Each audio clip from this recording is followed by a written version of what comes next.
عارفين المثل اللي بيقول لكم 7 صنايع والبخت ضايع؟ اهو المكون بتاعنا النهارده دوت 7 صنايع، ومحدش عارفه ولا حد بيهتم بيه ولا حد بيقرب ناحيته. الفوائد بتاعته عظيمة، تلاقيه في تقوية مناعة، بيعزز الذاكرة، بيعالج كمان الخلايا التالفة في الجسم، بيحافظ على مستوى الضغط والسكر في الدم، بيحمي من فقر الدم الأنيميا، يعتمد ويمد الجسم بالطاقة، بيساعد في تحسين الهضم، بيساعد كمان في التخلص من الوزن الزائد. بجد ليه فوايد عظيمة وكتيرة ورهيبة، والناس مهملاه وما بيستخدموش. كمان حلو جدا للأطفال، يعني بجد حقيقي تحفة.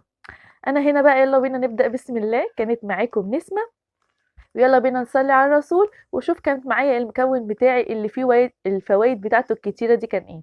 معايا هنا نص غلة اللي هي غلة القمح، وكمان معايا تلت كوباية من الرز. بحطهم مع بعض كده هنا وبغسلهم كويس جدا بالمية. لو عايزة تنقعيهم تقدري تنقعيهم قبليها ب3 4 ساعات كده لحد ما تنفش، بس أنا باعمل بالطريقة ديّة سهلة وسريعة وبسيطة وما بتاخدش معايا يعني وقت كتير، يعني اللي هو المجهود بتاع النار، يعني ما بتاخدش معايا على النار وقت طويل، يعني يعتبر باوفّر في النار شوية.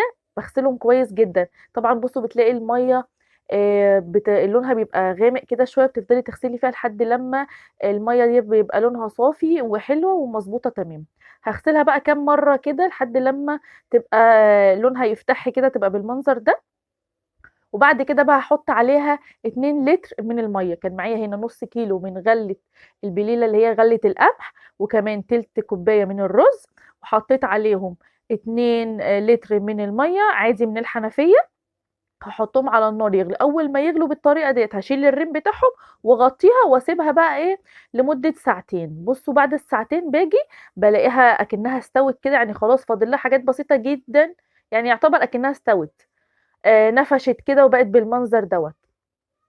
هاخد بقى أجيب 2 لتر مَيّة وهاحطهم على النار بقى تغلي تكمّل سواها، يعني ما بتكمّلش على النار ربع ساعة كده وخلاص بتكون بقى إيه استوت. وبُصّوا نفشت بقت بالمنظر ده. طبعًا هو أنا ليه باحط الرز؟ علشان خاطر المَيّة بتاعتها تنشّي كده وتكون حلوة بدل ما أحط نشا. هاجيب بقى السكر بتاعي. طبعًا في ناس بتستخدم تحط لها سكر أو لبن أو عسل.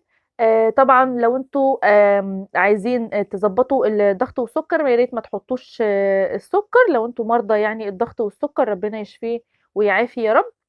بتحطي عسل نحل، وبعد كده بتحطيها وتاكليها حلوة جدًا بجد، مغذية و وطعمها حلو. تقدري طبعًا تحطي لبن لو أنتم بتحبوا تاكلوها باللبن. لو أنتم كمان عايزين تعملوها عاشورة بتبقى بالمنظر دوّة كده. وبعد كده بتجيبي نُص كوباية من المَيّة عليهم معلقتين كبار أو 4 معالق كبار من النشا، وبتقلبيهم مع بعض كويس وعلى النار بتفضّي السائل دوّة لحد لمّا تمسك معاكِ اللي هو النشا مع المَيّة، لحد ما تمسك معاكِ وتبقى عاملة شبه قوام المهلبية شوية كده، تبقى اسمها عاشورة. تقدري تحطّي طبعًا فيها تعزّزي فيها إنِّك تحطّي فيها مكسّرات أو زبيب، أي حاجة بقى بتفضّليها وبتحبيها. أنا عملتها لكم بأبسط طريقة وأسهل طريقة، وتقدري بقى تضيفي عليها أي إضافات بتفضّليها وتحبيها.